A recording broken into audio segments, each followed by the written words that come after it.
नमस्कार, आप देख रहे हैं दूरदर्शन किसान मंडी खबर में आपका स्वागत है। आपके साथ मैं हूं अंटू सिंह। अगले आधे घंटे के दौरान हम आपको बताएंगे किस कृषि जिन्स के भाव में आए तेजी, किस में आए मंदी, साथ ही जानेंगे आगे किस ओर जा सकता है बाजार। आज हम खास तौर से बात करेंगे प्याज, सेब, लाल मिर्च, सरसों, मक्का और उड़द की। इसके अलावा भी कई और जिन्सों के भाव आप मंडी खबर में जान सकेंगे, लेकिन सबसे पहले नजर सुर्खियों पर। सेब के भाव में रहा मिला जुला रुख। तेलंगाना की हैदराबाद मंडी में 333 रुपए उछला सेब का भाव।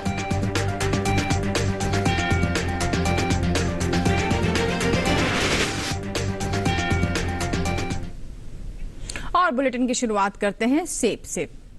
आपको बता दें कि सोमवार को कृषि उपज मंडियों में सेब के सौदों में मिला जुला रुख देखने को मिला। कहीं भाव बढ़े तो कहीं घटे, जबकि कुछ मंडियों में इस दौरान सेब के भाव में कोई बदलाव नहीं हुआ। वहीं आवक की बात करें तो इन दिनों कृषि उपज मंडियों में सेब की आवक सामान्य बनी हुई है।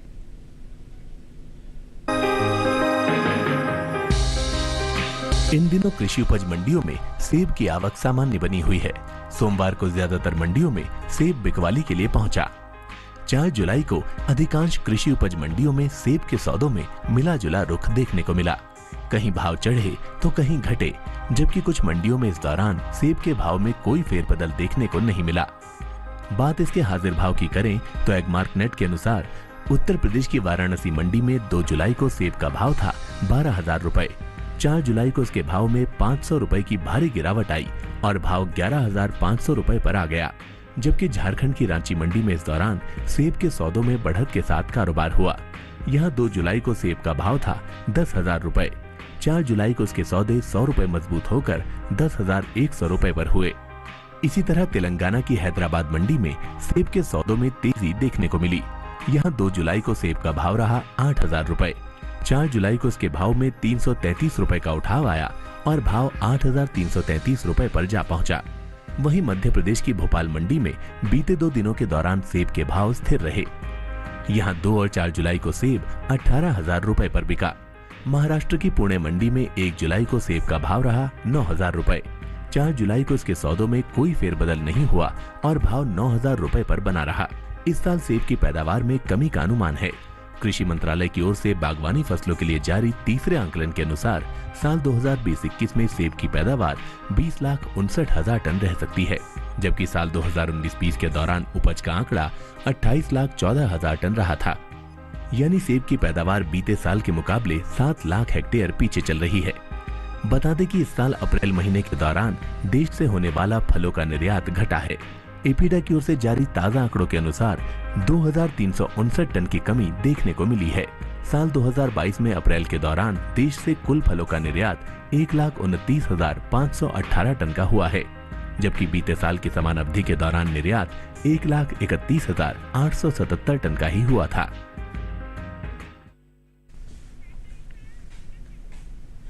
तो भाई आपने सेब पर रिपोर्ट देखी और हमने आपको बताया कि फिलहाल सेब के भाव को लेकर बाजार में क्या रुख है और आगे किस तरह के संकेत मिल रहे हैं। बहरहाल बढ़ते हैं आगे और रुख करते हैं बाकी की सुर्खियों की ओर। सोमवार को नरमी के साथ हुए प्याज के सौदे। मध्य प्रदेश की भोपाल मंडी में 200 रुपए लुढ़का प्याज। और मिर्च की पैदावार में बढ़त का अनुमान। लाल मिर्च का निर्यात 5,57,000 टन के पार।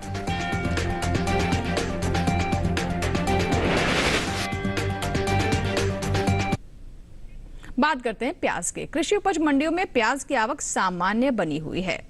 4 जुलाई को ज्यादातर मंडियों में प्याज बिकवाली के लिए पहुंची। वहीं बात इसके भाव की करें तो सप्ताह के पहले दिन सोमवार को प्याज के सौदों में नरमी देखने को मिली। कृषि उपज मंडियों में इन दिनों प्याज की आवक सामान्य है। सप्ताह के पहले दिन सोमवार को प्याज के सौदों में नरमी के साथ कारोबार हुआ। वहीं बात इसके हाजिर भाव की करें तो एगमार्क नेट के अनुसार मध्य प्रदेश की भोपाल मंडी में 2 जुलाई को प्याज का भाव रहा 1,000 रुपए। 4 जुलाई को इसके भाव में 200 रुपए की गिरावट आई और भाव 800 रुपए पर आ गया। वहीं तेलंगाना की हैदराबाद मंडी में इस दौरान प्याज के सौदों में नरमी के साथ कारोबार हुआ। यहाँ 2 जुलाई को प्याज का भाव था 1,400 रुपए। 4 जुलाई को इसके सौदे 100 रुपए लुढ़क कर 1,300 रुपए पर हुए। इसी तरह बिहार की पटना मंडी में प्याज के भाव में सुस्ती देखने को मिली। 2 जुलाई को यहाँ प्याज का भाव था 1,500 रुपए।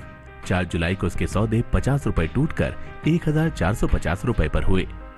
झारखंड की रांची मंडी में 2 जुलाई को प्याज का भाव रहा 1,700 रुपए। 4 जुलाई को इसके भाव में 20 रुपए की गिरावट आई और भाव 1,680 रुपए पर आ गया।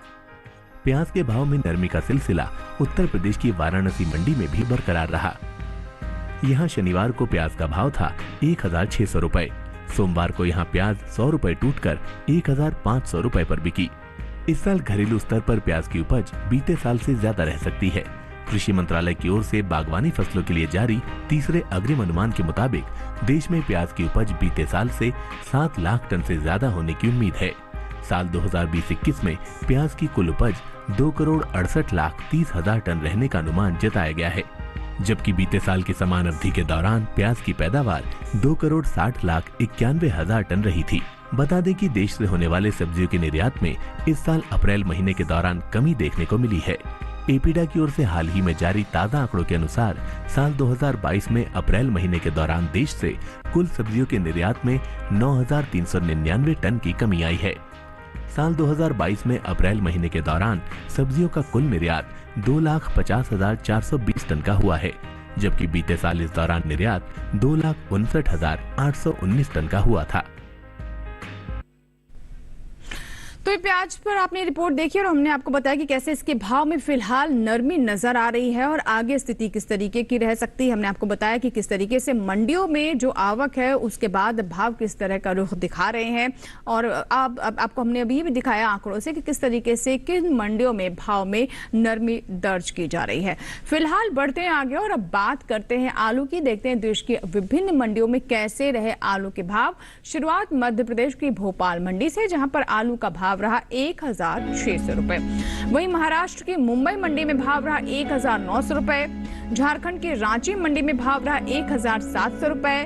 कर्नाटक की बेंगलुरु मंडी में भाव रहा 1,060 रुपए। सभी भाव आवक और गुणवत्ता के अनुसार है। तो भी आपने जाना आलू के भाव के बारे में और जो खास मंडियां उनमें हमने आपको बताया कि आलू के भाव इस वक्त किस तरह के संकेत दे रहे हैं। फिलहाल इसी के साथ ही हमारे लिए वक्त हुआ है एक छोटे से ब्रेक का, लेकिन ब्रेक के बाद जब मंडी खबर में वापस आएंगे तो हम आपको बताएंगे लाल मिर्च, मक्का और उड़द के बारे में कि इनके बाजार में किस तरह की स्थिति है, कहां नरमी है और कहां मंडियों में आवक अच्छी है, कहां सुस्त है और कहां भाव बढ़े हैं, कहां गिरे हैं। छोटे से ब्रेक के बाद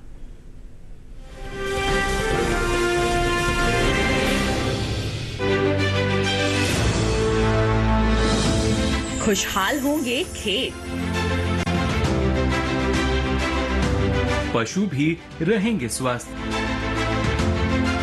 सरकारी स्कीम का होगा लाभ,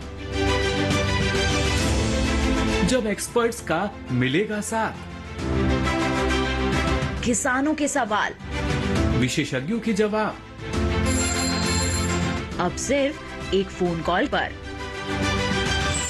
देखिए अपना खास प्रोग्राम।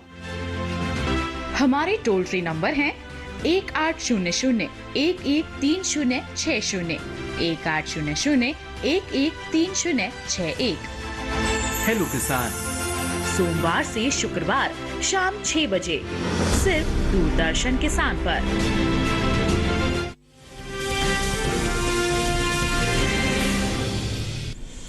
ब्रेक के बाद एक बार फिर आपका स्वागत है। आप देख रहे हैं दूरदर्शन किसान। मंडी खबर में इस हिस्से में हम जानेंगे मक्का और उड़द के बारे में, लेकिन मक्का और उड़द की बात करें उससे पहले नजर डालते हैं मिर्च पर। अंतर्राष्ट्रीय बाजार में भारतीय मसालों का दबदबा अब भी कायम है। भारतीय मसालों में शामिल लाल मिर्च का निर्यात साल 2021-22 के दौरान 5 लाख टन के पार पहुंच गया है, जो कुल मसालों का 20% है। वहीं घरेलू स्तर पर इस साल मिर्च की पैदावार में बढ़त देखने को मिल सकती है, जिसका असर लाल मिर्च के भाव पर पड़ सकता है। तो आइए देखते हैं लाल मिर्च पर हमारा। घरेलू स्तर पर मसाले की खेती में गुणवत्ता का विशेष ध्यान रखा गया है, जिसका असर वैश्विक बाजार में भारतीय मसालों की निर्यात मांग पर पड़ा है। हर साल भारतीय मसालों की मांग अंतर्राष्ट्रीय बाजार में बढ़ती जा रही है। भारतीय मसाला बोर्ड की ओर से जारी ताज़ा आंकड़ों के अनुसार साल 2021-22 के दौरान कुल मसालों का निर्यात 15,31,154 टन के पार पहुंच गया है।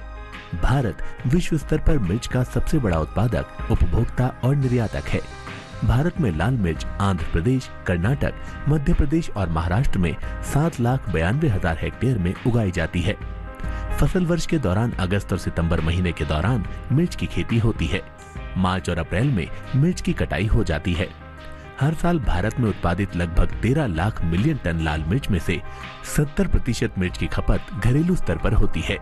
वहीं भारत से होने वाले मसालों के निर्यात में साल 2021-22 के दौरान लाल मिर्च की हिस्सेदारी ही 31% से ज्यादा रही है।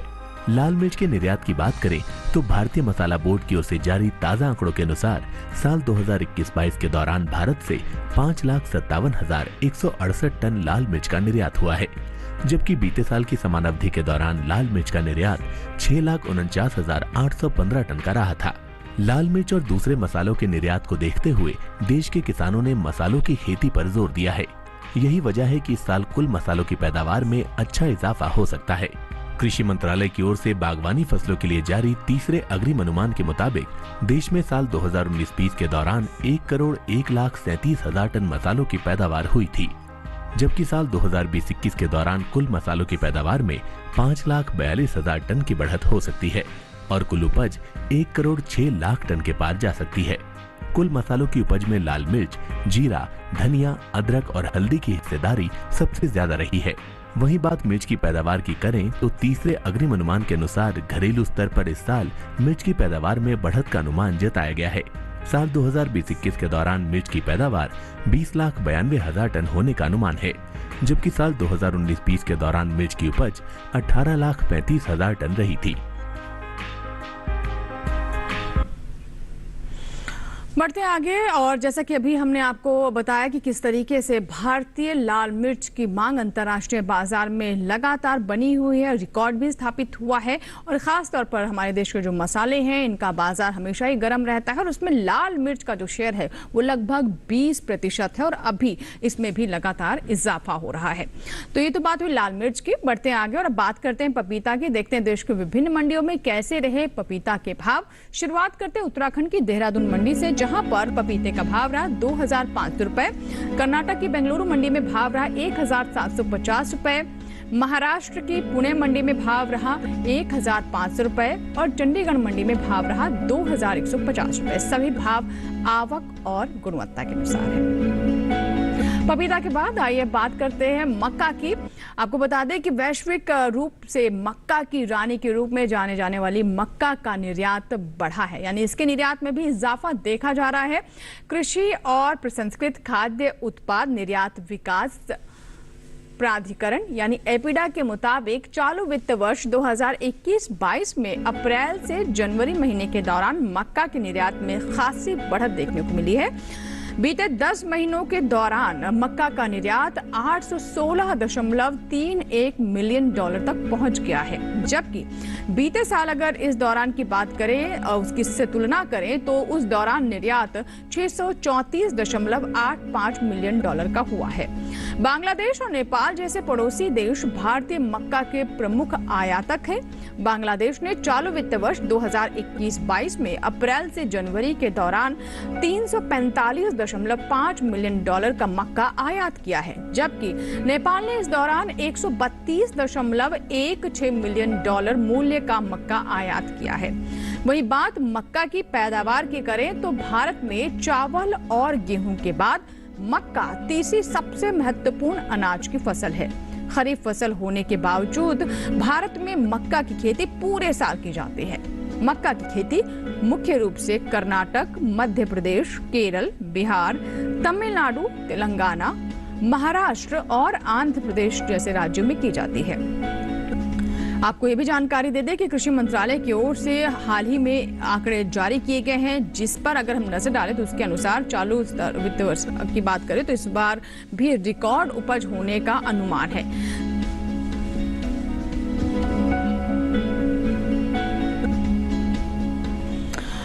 और आपको ये भी बता दें कि इसका असर कृषि उपज पर पड़ सकता है, यानी मंडियों में मक्का के भाव पर पड़ सकता है, ऐसे संकेत मिलते नजर आ रहे हैं। हाल ही में जारी तीसरे अग्रिम अनुमान के मुताबिक मक्का की कुल पैदावार 3 करोड़ 31 लाख टन के पार जा सकती है, जबकि बीते साल इस दौरान मक्का की उपज 3 करोड़ 16 लाख 50 हजार टन रही थी।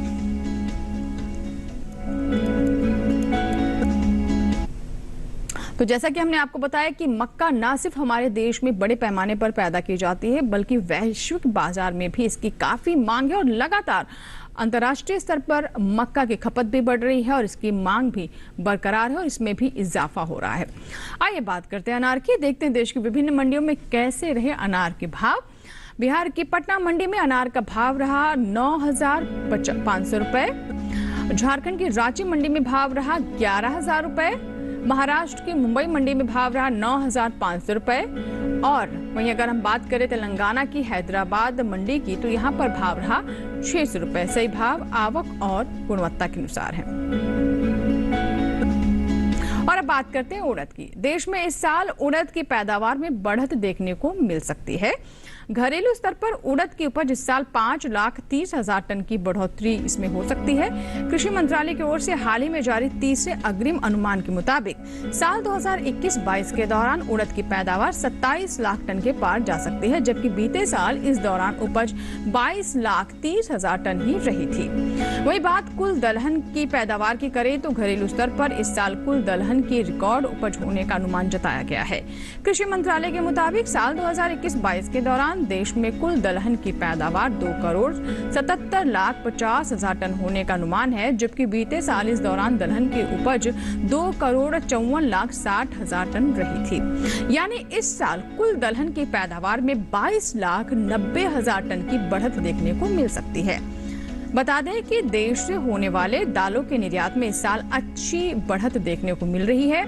अप्रैल महीने के दौरान दालों का निर्यात 2 गुना बढ़ा है। एबिडा की ओर से हाल ही में जारी ताजा आंकड़ों के मुताबिक साल 2022 में अप्रैल के दौरान कुल दालों का निर्यात 44,296 टन का हुआ है, जबकि बीते साल इस दौरान निर्यात 18,449 टन का हुआ था। यानी अप्रैल महीने के दौरान दालों के निर्यात में 25,847 टन का इजाफा हुआ। तो दलहन के निर्यात में भी जैसा कि हमने आपको बताया कि किस तरह की स्थिति है, और दलहन की पैदावार की बात करें तो इसमें भी हम देख रहे हैं कि सरकार के प्रयासों का लगातार असर पड़ रहा है। दलहन के किसानों को सरकार प्रोत्साहित करने के लिए कई कदम उठा रही है और इसका असर हम देख रहे हैं कि पैदावार के रूप में सामने आ रहा है। फिलहाल वक्त है एक और छोटे से ब्रेक का। ब्रेक के बाद भी आपको बता दें कि मंडी खबर में हम अन्य जिन्सों के बारे में भी आपको जानकारी देंगे, सरसों के बारे में बताएंगे। कहीं मत जाइएगा, बने रहे दूरदर्शन किसान के साथ।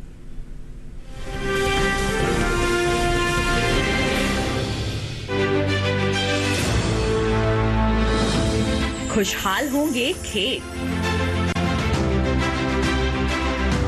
पशु भी रहेंगे स्वस्थ, सरकारी स्कीम का होगा लाभ,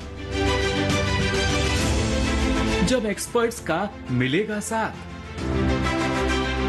किसानों के सवाल, विशेषज्ञों के जवाब,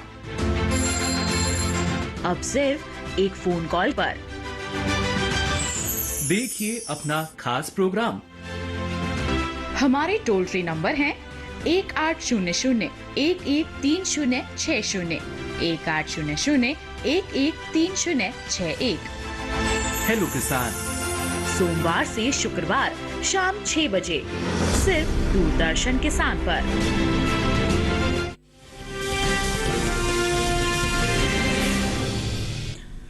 ब्रेक के बाद एक बार फिर आपका स्वागत है। आप देख रहे हैं मंडी खबर। आइए बात करते हैं सरसों की। देश में इस साल सरसों की रिकॉर्ड उपज होने का अनुमान जताया गया है। कृषि मंत्रालय की ओर से हाल ही में जारी तीसरे अग्रिम अनुमान के अनुसार साल 2021-22 के दौरान घरेलू स्तर पर रबी सरसों की पैदावार में 15,44,000 टन की बढ़ोतरी देखने को मिल सकती है, जिसका असर कृषि उपज मंडियों में सरसों के बाजार भाव पर पड़ सकता है।